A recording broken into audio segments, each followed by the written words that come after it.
How Andrew Carnegie built Carnegie Steel and how he made his fortune.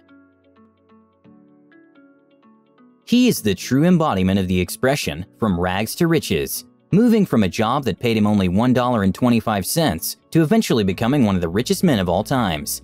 He was as rich as he was charitable, and his name is etched into quite a number of buildings all around the world. He is the man of steel himself, having made his fortune and name from steel. He is also the father of modern philanthropy. His name is Andrew Carnegie, the industrialist, the businessman, and the philanthropist. Early life and initial work.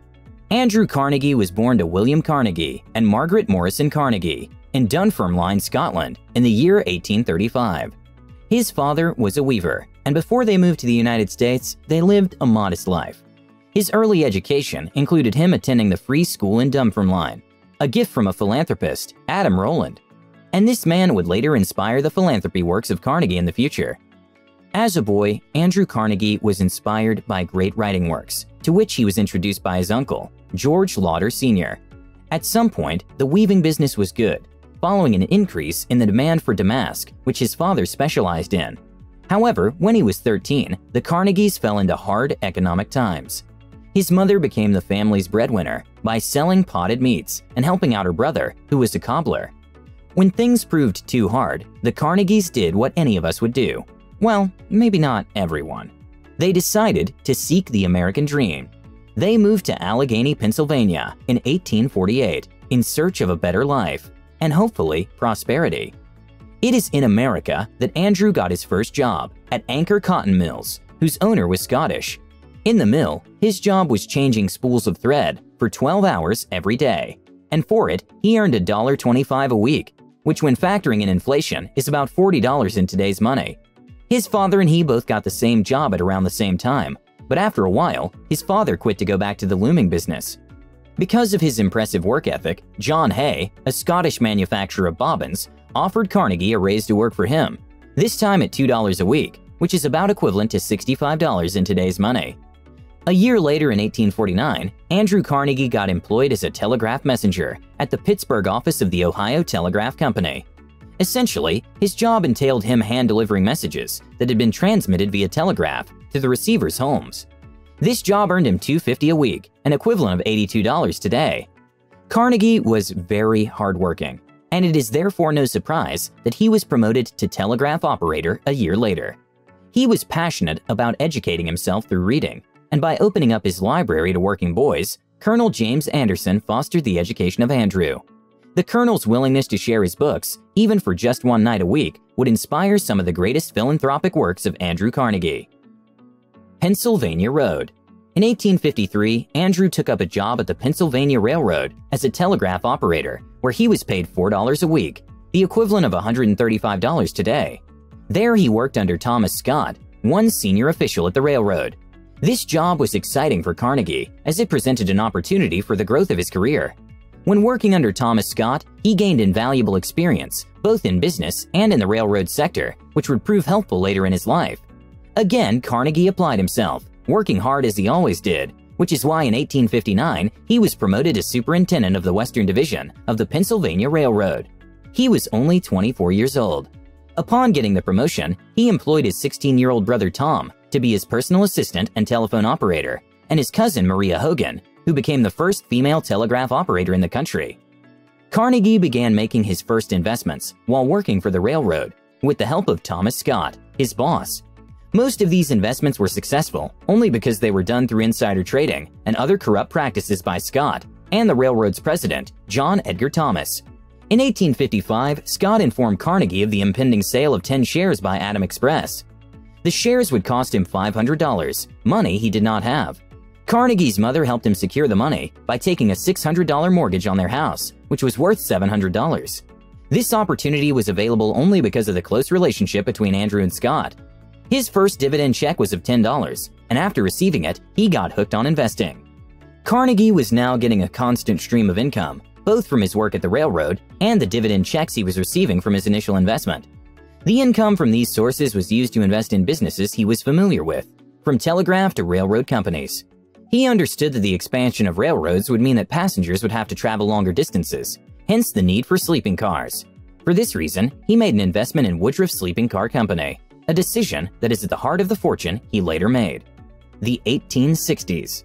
Before the start of the Civil War, Carnegie arranged for a merger between the company he had just invested in, Woodruff, and George Pullman, the inventor of the first line of first-class sleeping cars.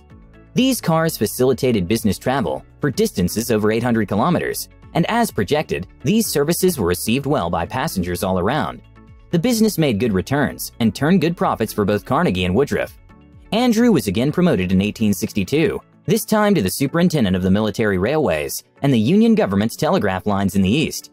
He was drafted for the Civil War, but paid someone $850 to take his place. In 1864, a year before he left Pennsylvania Road, Carnegie made a $40,000 investment in Story Farm on Oil Creek. Keystone Bridge Company. A year after he made his investment in Story Farm, Carnegie got $1 million in cash dividends.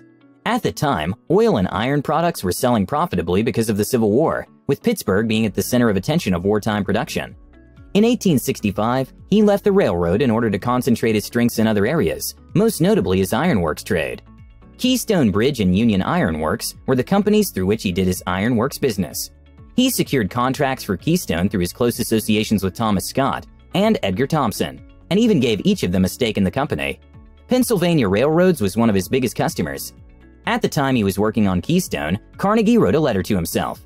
In it, he mentioned that he would like to retire before he was 33 and that he would take an income of not more than $50,000 per annum.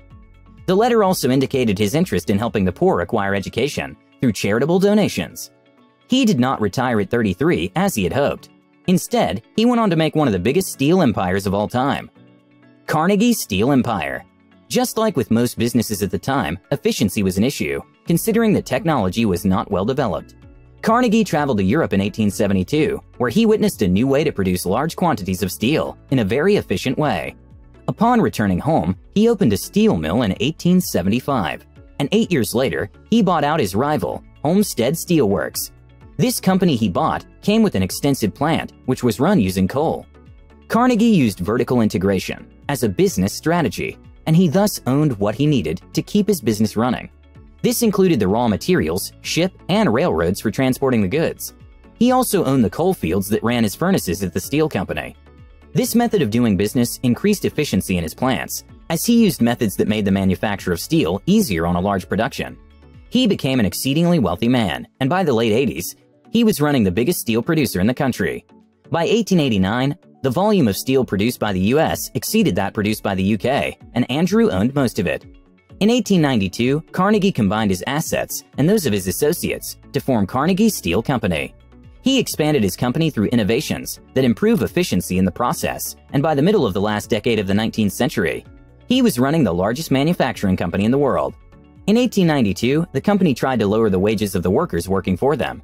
The workers went on strike in protest in what came to be known as the Homestead Strike of 1892.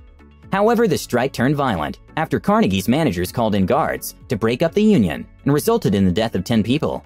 Even though he was on holiday at the time, he was held accountable for the actions of his managers.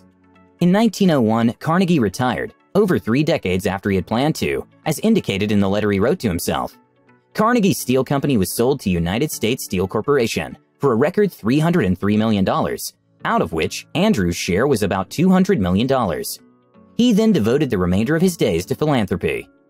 Personal life and philanthropy. Andrew Carnegie had promised that he would not marry in his mother's life, and he dedicated himself to take care of her through her illness. After her death, Carnegie married Louise Whitfield, who was 30 years old. At the time, he was 51 years of age, and 11 years later, they had their only child, Margaret. The Gospel of Wealth is an essay that was penned down by Andrew Carnegie, and in it, he stated that the rich have a moral obligation to distribute their money in a way that promotes the welfare and happiness of the common man. The man who dies rich thus dies disgraced. He devoted his time after retirement to sharing out as much of his wealth as he was able to, and by the time he died, he had shared out around $350 million of his wealth. His most significant philanthropic works included the establishment of almost 3,000 libraries and the donation of more than 7,600 church organs to churches worldwide. In his will, Carnegie donated the remainder of his wealth, $30 million, to the Carnegie Corporation, which he hoped would foster world peace. In 1919, Andrew Carnegie, the man of steel, passed away in his Shadowbrook estate. He was buried at the Sleepy Hollow grave in New York. Leave a comment down below and tell us what you think about the story of Andrew Carnegie and what you might have learned from his experiences. If you like this video and you want to see more videos like it, please leave a like and subscribe to the channel if you're not already. And don't forget to press the notification icon so you'll be updated when we post more new videos. With all that being said, guys, thanks so much for watching, and I'll see you in the next one.